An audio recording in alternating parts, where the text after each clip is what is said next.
तुम ही देखा करो, तुम ही मेरा नाम लो। एपिसोड की शुरुआत होती है मुरसलीन से, जो अपने बिजनेस के हिसाब किताब में बुरी तरह उलझा हुआ होता है।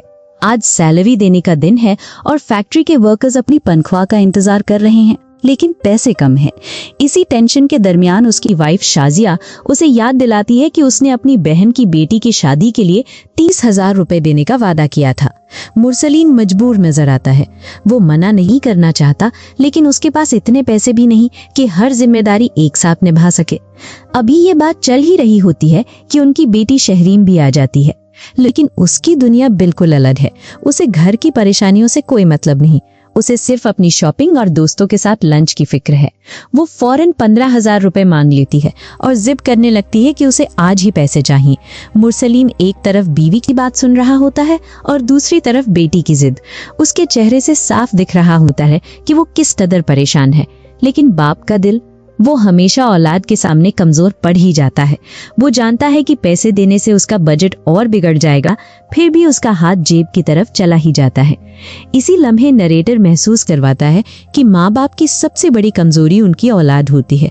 इंसान सारी जिंदगी पैसा कमाता किस लिए है? बस इसलिए कि उसके बच्चे खुश रह सके। लेकिन कभी कभी यही मोहब्बत इंसान को मुश्किल फैसले लेने पर मजबूर कर देती है। लेकिन किसी ने नहीं सोचा था कि घर का ये आम सा लगने वाला माहौल कुछ ही देर बाद एक ऐसे वाकये में बदल जाएगा जो सबको हिलाकर रख देगा। अचानक घर के बुजुर्ग गिर जाते हैं, हर तरफ अफरा तफरी मच जाती है। मुरसलीन दौड़कर उनके पास पहुंचता है। घर वाले घबरा जाते हैं और हर कोई अपने तरीके से उन्हें संभालने की कोशिश करता है। लेकिन इस सारे मंजर में एक चेहरा सबसे ज्यादा फिक्रमंद नजर आता है और वो है अनस। अनस बिना कुछ सोचे फौरन उन्हें उठाता है, संभालता है और उनकी मदद करता है। उसके चेहरे पर घबराहट भी होती है और असली फिक्र भी। यही पहली बार एहसास होता है कि इस लड़के का रिश्ता सिर्फ इस घर से नहीं बल्कि इस बुजुर्ग के दिल से भी है। लेकिन हैरानी की बात यह है कि घर के कुछ लोगों को अनस की ये फिक्र भी पसंद नहीं आती। उनके लहजे और रवैये से महसूस होने लगता है कि अनस इस घर का हिस्सा होते हुए भी कभी इस घर का अपना नहीं बन सका। बुजुर्ग की तबीयत संभालने के बाद भी अनस उन्हें अकेला छोड़ने को तैयार नहीं होता। वो कहता है कि पहले उनके कपड़े बदलवा दे, फिर कहीं जाएगा। मगर घर वालों को उसकी ये बात भी अच्छी नहीं लगती। उसे जबरदस्ती यूनिवर्सिटी भेजने की कोशिश की जाती है और जब वो निकलने लगता है तो एक और दिल तोड़ देने वाला मंजर सामने आता है। अनस ने सुबह से नाश्ता तक नहीं किया होता, लेकिन किसी को उसकी भूख की परवाह नहीं। सिर्फ बुजुर्ग भी उसकी फिक्र करते नजर आते हैं। उनकी आंखों में वो मोहब्बत दिखाई देती है जो शायद इस घर में अनस को सिर्फ उन्हीं से मिली है। अब कहानी एक नया मोड़ लेती है। यूनिवर्सिटी जाने के लिए अनस शायान से लिफ्ट मांगता है, लेकिन शायान उसके कपड़ों का मजाक उड़ा देता है। वो उसकी शर्ट देखकर हंसने लगता है और कहता है कि अगर तुम मेरे साथ बाइक पर बैठे तो मेरी रेपुटेशन खराब हो जाएगी। ये अल्फाज सिर्फ मजाक नहीं थे, ये अनस की इज्जत पर सीधा वार था। अनस सब कुछ सुनता है, लेकिन हमेशा की तरह खामोश रहता है। उसकी आंखों में दर्द तो होता है, मगर जवाब नहीं। इसी वक्त शहरीन वहां पहुंचती है और अनस को यूनिवर्सिटी छोड़ने की ऑफर करती है। एक पल के लिए लगता है शायद उसका रवैया बदल गया है, लेकिन असली कहानी अब शुरू हुई है। क्योंकि गाड़ी में बैठते ही शहरीन जो बातें करती है वो साफ कर देती है कि उसके दिल में अनस के लिए कितनी नफरत और कितना तकब्बुर भरा हुआ है। और यहीं से इस कहानी का असली कॉन्फ्लिक्ट धीरे धीरे सामने आना शुरू होता है। अब अनस और शहरीन एक ही गाड़ी में यूनिवर्सिटी की तरफ जा रहे होते हैं। बाहर से सब कुछ बिल्कुल नॉर्मल लग रहा होता है, लेकिन गाड़ी के अंदर चलने वाली बातें दोनों के रिश्तों की असली हकीकत खोलकर रख देती है। शहरीन जानबूझकर अनस से दूर बैठती है। उसका हर लफ्ज ये एहसास दिलाता है कि वो अनस को अपने बराबर समझने के लिए भी तैयार नहीं। अनस हमेशा की तरह खामोश रहता है। वो ना कोई सफाई देता है और ना ही कोई जवाब। शायद उसने बचपन से ही ये सब सहना सीख लिया है। रास्ते में शहरीन अपनी दोस्त सोनिया को भी पिक करती है। सोनिया मजाक मजाक में अनस की तारीफ कर देती है। वो कहती है कि उसे पहले ही अंदाजा हो गया था कि सोनिया को लेने अनस ही आएगा। लेकिन शहरीन को ये बात बिल्कुल पसंद नहीं आती। वो फौरन अनस का मजाक बनाना शुरू कर देती है। कभी उसके कपड़ों पर तनकीद करती है, कभी उसकी पर्सनैलिटी का मजाक उड़ाती है और कभी उसके बोलने के तरीके पर हंसने लगती है। वो इतना तक कहती है कि अनस में ना पर्सनैलिटी है, ना कॉन्फिडेंस और ना ही कोई ऐसी बात जिस पर फख्र किया जा सके। अनस ये सब कुछ सुन रहा होता है, लेकिन उसकी आंखों में सिर्फ एक चीज नजर आती होती है, सब्र। ऐसा लगता है जैसे उसने अपनी जिंदगी का हर दर्द छुप रहकर बर्दाश्त करना सीख लिया हो। लेकिन दोस्तों, कभी कभी सबसे खामोश इंसान ही सबसे मजबूत होता है, और ये बात हमें कुछ ही देर बाद समझ आने वाली होती है। यूनिवर्सिटी पहुंचते ही एक नया माहौल देखने को मिलता है। स्टूडेंट्स अपने रिजल्ट्स का इंतजार कर रहे होते हैं और हर तरफ एक्साइटमेंट का माहौल होता है। सबकी नजरें नोटिस बोर्ड पर होती है। फिर वो लम्हा आता है जिसका सब इंतजार कर रहे थे। रिजल्ट्स अनाउंस होते हैं। सबको लगता है कि इस बार भी शहरीन ही टॉप करेगी। आखिर घर में उसकी कॉन्फिडेंस देखकर किसी को शक भी नहीं होता। लेकिन असली सरप्राइज तो अब सामने आता है। फर्स्ट पोजीशन किसी और ने नहीं बल्कि अनस ने हासिल की होती है। जी हाँ, वही अनस जिसे घर में हर रोज जलील किया जाता है, जिसे कपड़ों की वजह से नीचा दिखाया जाता है, जिसे लोग अपनी इज्जत के लायक भी नहीं समझते, वही अनस यूनिवर्सिटी का टॉपर बनकर सबको हैरान कर देता है। टीचर्स उसकी तारीफ करते हैं, क्लासमेट्स उसे मुबारकबाद देते हैं और हर कोई उसकी मेहनत की तारीफ कर रहा होता है। लेकिन सबसे हैरान करने वाली बात यह होती है कि इतनी बड़ी कामयाबी के बाद भी अनस के चेहरे पर न कोई फख्र होता है और न ही कोई शोर। वो बस हल्का सा आता है और चुपचाप वहां से निकल जाता है। यही दूसरी तरफ सोनिया भी हैरान होती है। वो कहती है कि अगर उसकी जगह वो होती तो पूरी यूनिवर्सिटी में सेलिब्रेशन करती। लेकिन अनस का रवैया बिल्कुल मुख्तलिफ होता है। उसकी ये सादगी और खामोशी उसके कैरेक्टर को और भी मजबूत बना देती है। लेकिन शहरीन, उसके दिल का गुरूर अब भी कम नहीं होता। उसके लिए अनस आज भी वही लड़का है जिसे वो अपने काबिल नहीं समझती। इसी बीच कहानी दूसरी तरफ मुड़ती है और हमें अंसा की जिंदगी देखने को मिलती है। अंसा भी अपना रिजल्ट लेकर बेहद खुश होती है। उसकी खुशी इतनी मासूम होती है कि वो मोहल्ले के बच्चों में टॉफियां बांटने लगती है। उसके लिए ये सिर्फ रिजल्ट नहीं, उसकी मेहनत की जीत होती है। लेकिन उसकी ये मुस्कुराहट ज्यादा देर तक कायम नहीं रह पाती। जब वो अपने भाई के पास सेमेस्टर फी मांगने जाती है तो एक और कड़वी हकीकत उसका इंतजार कर रही होती है। उसकी फीस लगभग 90,000 रुपए होती है और उसका भाई सीधा कह देता है, मेरे पास इतने पैसे नहीं हैं। ये सुनते ही अंसा की खुशी एक ही पल में उदासी में बदल जाती है। लेकिन उसके बाद वो जो बात करती है वो पूरी कहानी का नया राज खोल देती है। अंसा बताती है कि उनके वालिद अपनी जायदाद का हिस्सा उसके नाम भी कर गए थे, मतलब शॉप का रेंट उसका भी हक है। लेकिन पिछले कई महीनों से उसे उसका 1 रुपया तक नहीं मिला और यहीं से घर के अंदर छिपी हुई जायदाद, हक और रिश्तों की जंग धीरे धीरे सामने आना शुरू हो जाती है। अब सवाल यह है कि क्या अंसा को उसका हक मिलेगा और क्या अनस की तरह उसे भी अपनों की बेरुखी का सामना करना पड़ेगा। एक तरफ अंसा अपने हक के लिए आवाज उठा रही होती है तो दूसरी तरफ मुरसलीन के घर में भी एक ऐसी जंग चल रही होती है जो सिर्फ लफ्जों की नहीं बल्कि रिश्तों की होती है। अनस घर लौटता है। दिन भर की थकान उसके चेहरे पर साफ नजर आ रही होती है। सुबह से उसने ठीक से कुछ खाया भी नहीं होता। लेकिन जैसे ही वो घर के अंदर कदम रखता है, सबसे पहले उसके दादा को उसकी आहट महसूस हो जाती है।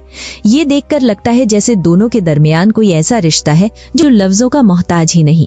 दादा को पता चल जाता है कि अनस आ गया है और अनस को भी अंदाजा होता है कि दादा उसका इंतजार कर रहे होंगे।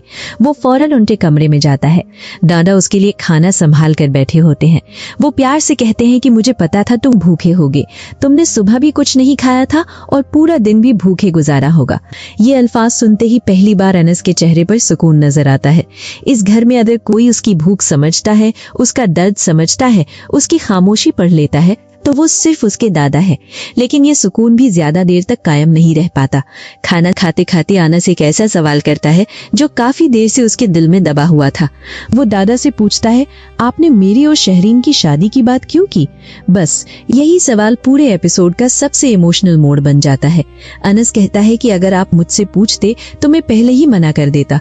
उसके बाद वो बचपन की वो यादें याद दिलाता है जो शायद कभी उसके जहन से नहीं निकली। वो कहता है, याद है दादा, जब हम छोटे थे तो शहरीन मेरे साथ एक ही टेबल पर बैठना भी पसंद नहीं करती थी। सिर्फ मेरी वजह से वो उठकर चली जाती थी और मुझे ही वहां से हटा दिया जाता था। ये सिर्फ एक बचपन का वाकया नहीं था, ये उस जख्म की कहानी थी जो सालों से अनस के दिल में जिंदा था। अनस कहता है, जो लड़की 10 मिनट मेरे साथ बैठ नहीं सकती थी, मैं उसके साथ पूरी जिंदगी कैसे गुजार सकता हूँ। ये जुमला सुनकर दादा भी कुछ देर के लिए खामोश हो जाते हैं। उन्हें पहली बार एहसास होता है कि जिस बात को वो मोहब्बत समझ रहे थे उसने अनस के पुराने जख्म दोबारा हरा कर दिए हैं। लेकिन कहानी का असली तूफान अभी बाकी था। इसी वक्त शहरीन घर वापस आती है। उसे पहले ही उसकी माँ उसके कान भर देती है और बताती है कि दादा अभी भी उसी बात पर अड़े हुए हैं। शहरीन का गुस्सा 60वें आसमान पर पहुंच जाता है। वो सीधा दादा के कमरे में जाती है। कमरे में दादा और अनस दोनों मौजूद होते हैं और फिर जो कुछ होता है वो शायद अनस ने भी कभी नहीं सोचा होगा। शहरीन बिना किसी लिहाज के दादा से कहती है कि उन्होंने उसकी तौहीन की है। लोग अपनी बेटियों की शादी अच्छे घरों में करते हैं और आपने मेरा नाम अनस के साथ जोड़ दिया। उसके बाद वो अनस की तरफ देखकर एक एक लफ्ज जहर की तरह बोलती है। वो कहती है कि अनस उसके लायक तो दूर की बात, उसका नौकर बनने के भी काबिल नहीं। कमरे में सन्नाटा छा जाता है। अनस की आंखें झुक जाती हैं। उसने पूरी जिंदगी में शायद इतनी बेइज्जती एक साथ कभी नहीं सुनी होती। लेकिन हैरानी की बात यह होती है कि फिर भी वो कोई जवाब नहीं देता, न गुस्सा, न चीख, न शिकायत, सिर्फ खामोशी। लेकिन दादा ये सब बर्दाश्त नहीं कर पाते। वो शहरीन को समझाते हैं कि इंसान की असल पहचान उसकी दौलत या कपड़े नहीं होते, असल इज्जत उसके किरदार से होती है। वो उसे तकब्बुर से बचने की नसीहत करते हैं और कहते हैं कि ज्यादा गुरूर अक्सर इंसान को नीचा दिखा देता है। मगर शहरीन के गुस्से पर इन बातों का कोई असर नहीं होता। वो दादा की बात बीच में ही छोड़कर वहां से निकल जाती है। कमरे में सिर्फ दादा और अनस रह जाते हैं। एक बुजुर्ग जिसका दिल टूट चुका है और एक ऐसा लड़का जिसकी इज्जत उसके अपनों के सामने बार बार मिट्टी में मिलाई जा रही है। लेकिन दोस्तों, कहानी यहीं खत्म नहीं होती। शहरीन के कमरे से निकलते ही पूरे घर में एक अजीब सा सन्नाटा छा जाता है। किसी के पास उसके अल्फाज का जवाब नहीं होता। सब जानते हैं कि उसने हद से ज्यादा कह दिया है, लेकिन फिर भी कोई उसे रोकता नहीं। अनस भी कुछ नहीं कहता। वो सिर्फ एक गहरी सांस लेता है और चुपचाप दादा के पास बैठ जाता है। उसकी आंखों में आंसू तो नहीं होते, लेकिन उसका चेहरा बता रहा होता है कि हर लफ्ज उसके दिल को चीर कर निकल गया है। दादा उसकी तरफ देखते हैं और उन्हें महसूस होता है कि जिस बच्चे को वो बचपन से संभालते आए हैं, आज भी उसका दर्द वैसे ही जिंदा है। वो प्यार से अनस का हाथ पकड़ते हैं और कहते हैं, बेटा, इंसान की असल पहचान उसके कपड़े या पैसा नहीं होते, उसका किरदार होता है। ये लफ्ज अनस के लिए तसल्ली जरूर बनते हैं, लेकिन उसके दिल के जख्म इतनी आसानी से भरने वाले नहीं होते। इसी दरमियान दूसरी तरफ अंसा की जिंदगी में भी एक नया इम्तिहान खड़ा हो चुका होता है। उसने अपने भाई से सिर्फ अपना हक मांगा था, लेकिन बदले में उसे एहसास दिलाया गया कि जैसे वो इस घर पर बोझ हो। उसकी सेमेस्टर फी अब भी जमा नहीं हुई। उसके सपने अधूरे लटक गए हैं और सबसे दुख की बात यह है कि जिस जायदाद में उसका हिस्सा है, उसी हिस्सा तक उसकी रसाई नहीं।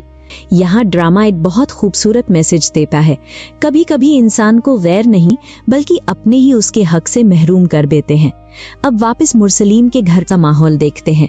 एक तरफ बुजुर्ग बाप अपनी जिंदगी की सबसे बड़ी गलती पर रोज पछताता है।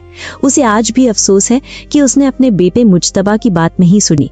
उसकी जिद ने उसका बेटा उससे छीन लिया और आज उसी बेटे की निशानी अनस उसकी आंखों के सामने रोज जलील हो रही है। शायद इसीलिए दादा हर हाल में अनस को उसका मकाम दिलाना चाहते हैं, लेकिन अफसोस बाकी घर वाले सिर्फ उसकी मजबूरी देखते हैं, उसकी कीमत नहीं। इधर शहरीन अब भी अपने फैसले पर बिल्कुल कायम नजर आती है। उसके लिए अनस सिर्फ एक ऐसा लड़का है जो उसके स्टैंडर्ड के काबिल ही नहीं। उसे न अनस की तालीम नजर आती है, न उसकी मेहनत, न उसकी शराफत और ना ही उसका सैक्रिफाइस। उसके लिए सब कुछ सिर्फ पैसा, स्टेटस और पर्सनालिटी है। लेकिन दोस्तों, ड्रामों की कहानियां हमेशा एक ही बात साबित करती हैं। जिस इंसान को लोग सबसे कमजोर समझते हैं, अक्सर वक्त उसी को सबसे मजबूत बना देता है। और अनस के अंदर भी वही खामोश ताकत छिपी हुई नजर आ रही है। उसने हर बेइज्जती बर्दाश्त की, हर ताना चुपचाप सुना, हर मुश्किल का सामना मुस्कुरा कर किया और फिर भी उसने अपनी तालीम नहीं छोड़ी। यूनिवर्सिटी का टॉपर बनना ये साबित करता है कि उसकी जंग लोगों से नहीं, अपनी तकदीर से है। अब सवाल यह है, क्या अनस एक दिन अपनी मेहनत के दम पर इतना बड़ा मकाम हासिल करेगा कि वही लोग उसकी इज्जत करने पर मजबूर हो जाएंगे? क्या शहरीन का गुरूर इसी तरह कायम रहेगा, या वक्त उसे भी एक ऐसा सबक सिखाएगा जो वो कभी भूल नहीं पाएगी? और सबसे बड़ा सवाल, क्या दादा की ख्वाहिश कभी पूरी होगी, या ये रिश्ता शुरू होने से पहले ही हमेशा के लिए खत्म हो चुका है? इन तमाम सवालों के जवाब अभी मिलना बाकी हैं। लेकिन एक बात एपिसोड 1 में बिल्कुल साफ कर दी है, ये सिर्फ एक लव स्टोरी नहीं, ये इज्जत, गुरूर, रिश्तों, हक और कुर्बानी की कहानी है। जहां एक तरफ लोग सिर्फ इंसान का स्टेटस देखकर उसकी कीमत लगाते हैं, वहीं दूसरी तरफ कुछ लोग अपनी खामोशी और किरदार से साबित करते हैं कि असली इज्जत पैसों से नहीं, इंसानियत से मिलती है। और शायद इसीलिए एपिसोड 1 के आखिर तक अनस के लिए हमदर्दी और शहरीन के गुरूर के लिए नफरत दोनों बराबर बढ़ने लगती हैं। अब देखना ये होगा कि आने वाले एपिसोड्स में वक्त किसका साथ देता है, गुरूर का या किरदार का।